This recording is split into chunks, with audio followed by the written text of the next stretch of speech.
할렐루야. 9월 29일 목요일 새벽입니다. 전능하신 나의 주 하나님은 찬양 올려드리겠습니다. 전능하신 나의 주 하나님은 능치 못하실 일 전혀 없네. 우리의 모든 간구도 우리의 모든 생각도 우리의 모든 꿈과 모든 소망도 신실하신 나의 주 하나님은 우리의 모든 괴로움 바꿀 수 있네. 불가능한 일 행하시고 죽을 자를 일으키시니 그를 이길 자 아무도 없네. 주의 말씀 의지하여 깊은 곳에 금을 던져 오늘 그가 놀라운 일을 이루시는 것 보라. 주의 말씀 의지하여 믿음으로 금을 던져 믿는 자에겐 능치 못함 없네. 오늘 하나님께서 주시는 은혜의 말씀은 예레미야서 32장 말씀이 되겠습니다. 예레미야서 32장 말씀 중에서 17절부터 20절까지만 봉독해 드리겠습니다. 슬프도소이다 주 여호와여, 주께서 큰 능력과 펴신 팔로 천지를 지으셨사오니 주에게는 할 수 없는 일이 없으시니이다.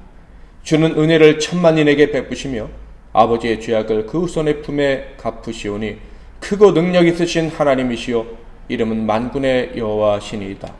주의 책략에 크시며 하시는 일에 능하시며 인류의 모든 길을 주목하시며 그의 길과 그의 행위의 열매대로 보응하시나이다. 주께서 애굽 땅에서 표적과 기사를 행하셨고 오늘까지도 이스라엘과 인류 가운데 그와 같이 행하사 주의 이름을 오늘과 같이 되게 하셨나이다. 아멘. 오늘은 슬픈 눈으로 전능자를 바라보다, 슬픈 눈으로 전능자를 바라보다 라는 제목으로 하나님 말씀을 상고하겠습니다. 오늘 본문에 기록된 이야기는 유다의 마지막 왕 시드기야 통치 10년째 벌어진 사건을 기록한 것입니다. 1절 2절을 볼까요? 유다의 시드기야 왕 10째 해 곧 느부갓네살 18째 해에 여호와의 말씀이 예레미야에게 임하니라. 그때 바벨론 군대는 예루살렘을 에워싸고 선지자 예레미야는 유다의 왕의 궁중에 있는 시위대들에 갇혔으니, 바벨론이 유다를 공격하고 있었습니다. 사실상 마지막 함락을 남겨둔 상태였죠.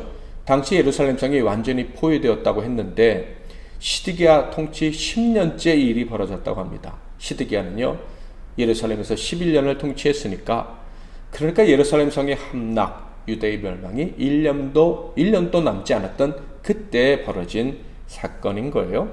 자, 그런데 바로 그 위기 때 왕 시드기야는 자신의 나라를 위해서, 자신의 생명을 위해서 어떤 행동을 했습니까? 놀랍게도 하나님의 말씀을 전하시는 선지자 예레미야를 시위대 뜰에, 즉 감옥에 가뒀다. 그 이유가 무엇입니까? 바로 예레미야가 다음과 같은 예언을 했다라는 이유 때문이었죠.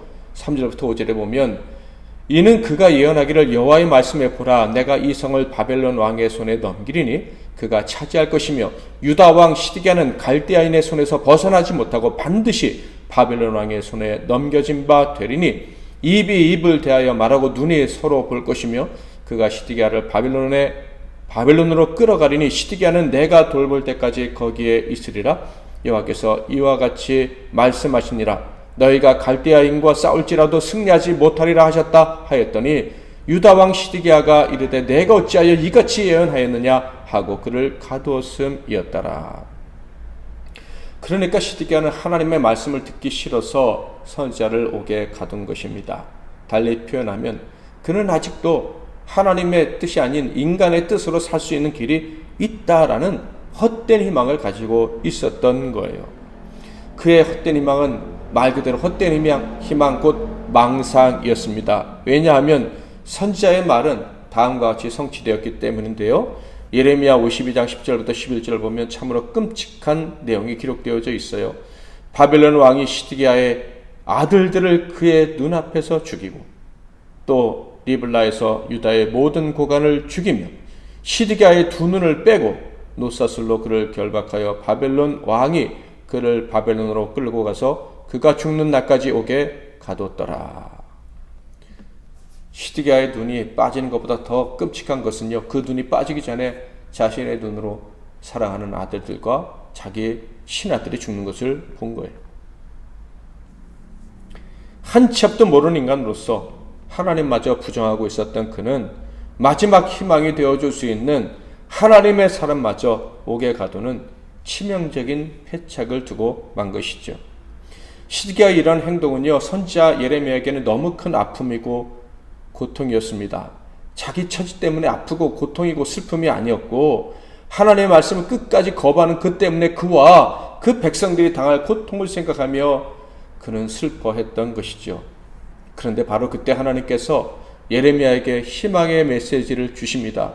그의 예언 사역을 그 중에서도 잘 해나가라고 독려해 주셨던 것이죠. 그에게 주신 말씀은 바로 밭을사라는 말씀이었습니다. 그러니까 감옥에 있는 선지자, 내일을 알 수 없는 자가 미래를 위해 투자라는 말씀이었던 거예요. 7절, 보라, 내 숙부 살룸의 아들 하나멜이 내게 와서 말하기를 너는 아나돗에 있는 내 밭을 사라. 이 기업을 물을 권리가 내게 있느니라 하리라 하시더니, 아마도 예레미야의 친척 하나멜에게는 큰 빚이 있었거나 생활고로 힘들어서 돈이 필요했던 것 같습니다. 그래서 예레미야에게 기업을 물으라고 요청을 한 것이죠. 그런데 예레미야는요, 그 땅을 사더라도 자신이 사용할 수 없다는 것을 알고 있었습니다. 왜냐하면 이 나라가 곧 망하게 될 것이라는 것을 알았기 때문에, 토지 문서 같은 것들은 휴지 조각이 될 것이라는 것을 알았기 때문입니다. 실제로 그는 그 땅을 사용하지 못했죠. 바벨론의 유다가 멸망 후에 바벨론에 대항하는 자들이 예레미야를 애굽으로 끌고 가서 거기서 예레미야는 죽었기 때문이죠. 그럼에도 불구하고 그는 하나님의 말씀이 있었기 때문에 그 땅을 17세겔이나 주고 샀습니다. 다가오는 정세를 알았으므로 땅을 살 때가 아니라 팔아야 될 때라는 것을 알았지만 그는 하나님의 말씀 때문에 그 땅을 값을 주고 산 것이죠. 자, 그렇다면 그는 왜 땅을 샀을까요? 당연히 하나님의 명령 때문에 샀죠. 그런데 또 다른 이유가 있었습니다. 바로 그 땅을 사라고 하시는 하나님의 뜻을 그가 알고 있었기 때문이에요. 이 땅, 곧 예루살렘과 유다는 곧 황폐화되겠지만, 말씀드린 것처럼 토지 문서들은 다 휴지 조각이 되겠지만 70년 후에는 완전히 하나님 말씀대로 회복될 것이라는 사실을 그가 믿었기 때문이라는 거예요. 그 믿음을 보여주는 것이 하나님의 뜻이라는 것을 알았기에 그는 그 땅을 산 것이죠. 15절, 만군의 여호와 이스라엘의 하나님께서 이와 같이 말씀하시니라. 사람이 이 땅에서 집과 밭과 포도원을 다시 사게 되리라 하셨다 하니라. 이렇게 믿음으로 순종한 예레미야는 하나님 앞에 나아가 기도하기 시작합니다. 즉 땅을 산 후에 하나님께 기도를 하는데 그의 첫 마디에는 너무나도 큰 슬픔이 담겨 있었습니다. 그리고 그 슬픔을 고백한 후에 이어진 말은요, 놀랍게도 전능하신 하나님을 향한 온전한 신뢰로 올려드린 찬양이었어요. 17절만 보면 슬프도소이다 주 여호와여, 주께서 큰 능력과 펴신팔로 천지를 지으셨사오니 주에게는 할 수 없는 일이 없으시니이다. 예레미야가 슬프도소이다 라고 할 때 이 슬픔은 말로 다할 수 없는 슬픔을 표현하는 언어였어요. 바로 이토록 하나님의 말씀을 전해도 듣지 않고 비참한 말로를 맞이하게 될 유다의 운명으로 말미암아 그는 슬퍼했지만, 그런데 이 슬픔 속에서 그는 이렇게 외쳤습니다. 주에게는 할 수 없는 일이 없으시니이다. 그 외침은 찬양이었습니다. 우리는 이렇게 범죄하고도 깨닫지 못하여 멸망을 당할 수밖에 없습니다. 우리에게는 희망의 가능성이 조금도 없습니다. 그러나 하나님은 전능하시기에 능치 못하심이 없으시기에 우리를 구원하실 줄 믿습니다라고 찬양을 올려드린 거예요. 이 고백은요, 하나님은 그 전능하심으로 우리 같은 죄인에게도 은혜를 베푸시는 분이십니다 라는 것이었죠. 18절, 주는 은혜를 천만인에게 베푸시며 아버지의 죄악을 그 손에 품에 갚으시오니 크고 능력 있으신 하나님이시오 이름은 만군의 여호와시니이다. 또한 그의 고백은요, 전능하신 하나님은 전능하신 눈으로 인생의 행위를 다 아시나 그럼에도 불구하고 은혜를 베풀어 주십니다. 그 은혜는 바로 죄와 사망에서 건져주시는 것입니다. 죄와 사망에 종살이하는 그곳에서 우리를 건지시는 일이 전능하신 하나님이 하실 수 있는 일입니다. 21절 22절 주께서 표적과 기사와 강한 손과 표심팔과 큰 두려움으로 주의 백성 이스라엘을 애굽 땅에서 인도하여 내시고 그들에게 주시기로 그 조상들에게 맹세하신 바 젖과 꿀이 흐르는 땅을 그들에게 주셨으므로. 하나님이 저에게 땅을 사라고 하셨습니다.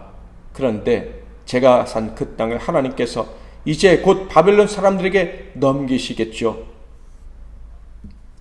그러나 라고 말을 이어하기 전에 만약에 그가 계속 기도를 했다면 이렇게 했을 거예요. 전능하신 하나님이 은혜를 베푸시어 바벨론에게 넘기신 그 땅을 다시 우리에게 찾아주실 줄 믿습니다.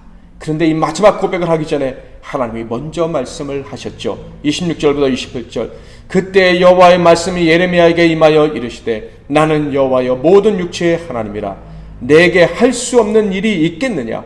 그러므로 여호와께서 이와 같이 말씀하시니라. 보라 내가 이 성을 갈대아인의 손과 바벨론의 느부갓네살 왕의 손에 넘길 것인즉 그가 차지할 것이라. 첫 번째로 주신 말씀은 맞다. 내가 이 바벨론의 손에 이 성을 넘겨줄 것이다.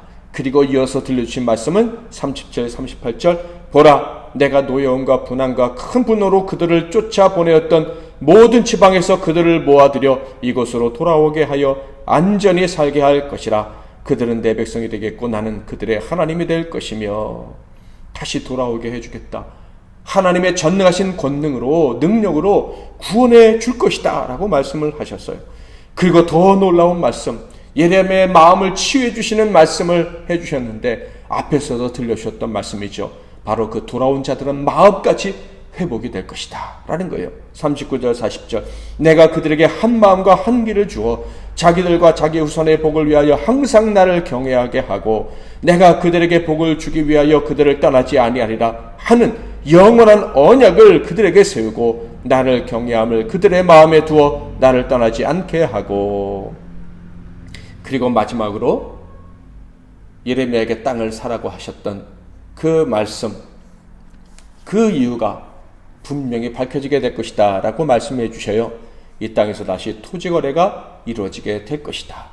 이스라엘 백성들이 이 땅에서 소유권을 행사하게 될 것이다 라는 말씀을 들려주십니다. 43절 44절 너희가 말하기를 황폐하여 사람이나 짐승이 없으며 갈대아인의 손에 넘긴 바 되었다 하는 이 땅에서 사람들이 밭을 사되 베냐민 땅과 예루살렘 사방과 유다 성읍들과 산지의 성읍들과 저지대의 성읍들과 네겝의 성읍들에 있는 밭을 은으로 사고 증서를 기록하여 봉인하고 증인을 세우리니 이는 내가 그들의 보를 돌아오게 함이니라 여호와의 말씀이니라. 사랑하는 성도 여러분, 믿음의 역사는 내가 죽을 때, 내 교만, 내 자아가 사라질 때 시작된다는 원리를 잘 아실 거예요. 참된 신자가 깊은 슬픔에 빠져서 아무것도 할 수 없다고 생각되는 그 순간이 찾아온다면 바로 그때가 하나님 역사가 시작되는 때입니다. 아무것도 할 수 없고 아무도 만날 수 없고 누구와도 말하고 싶지도 않고 밥도 먹고 싶지 않은 그 순간이 온다면, 절대절명의 순간이 온다면 그때가 하나님의 때입니다. 하나님이 전능하신 하나님이 일을 시작할 때입니다. 우리가 하나님의 자녀란 말이죠. 하나님의 언약을 받은 사람이라면 바로 그때가 하나님이 역사하실 때인 거예요. 언제나 저와 여러분이 나 자신을 부인할 수만 있다면, 전능하신 하나님의 도움 없이 나는 아무것도 아닙니다 라고 겸손한 마음으로 고백할 수만 있다면, 저는 슬프지만 그러나 전능하신 하나님이 계시기에 나는 하나님을 바라봅니다, 하나님의 구원을 기다립니다 라고 한다면 우리는 매일 하나님의 은혜로 베풀어 주시는 그 구원의 현장, 그 역사적인 현장에서 살게 될 것입니다. 오늘도 겸손한 마음으로 주님을 바라봄으로 구원의 손길을 체험하며 살아가는 저와 여러분이 다 되시기를 주님의 이름으로 축복합니다. 기도하겠습니다. 말씀 붙잡고 기도하시고 승리하시는 하루 되시기를 바랍니다. 제가 먼저 잠깐 기도하겠습니다. 하나님 아버지, 하나님은 지금도 살아계시고 천지 만물을 주관하시되 사람이 상상할 수 없는 전능하신 권능으로 통치하고 다스리시는 줄 믿습니다. 그 하나님을 바라보고 하나님을 의지합니다. 우리가 슬픔 속에 빠진다 할지라도 하나님은 전능하셔서 우리를 모든 슬픔에서 건지실 줄 믿고 하나님을 바라보니 그 하나님의 크신 구원으로 우리를 구원해 주시고, 특별히 평생 우리가 우리 자아를 내세우지 않고 늘 하나님의 전능하신만을 바라보로 무능한 인생이 전능하신 하나님의 말미암아 매일 구원을 경험할 뿐만 아니라 많은 사람을 살리는 권능 있는 삶을 살게 하옵소서. 오늘도 그런 하루가 될 줄 믿고 예수 그리스도의 이름으로 기도하옵나이다. 아멘.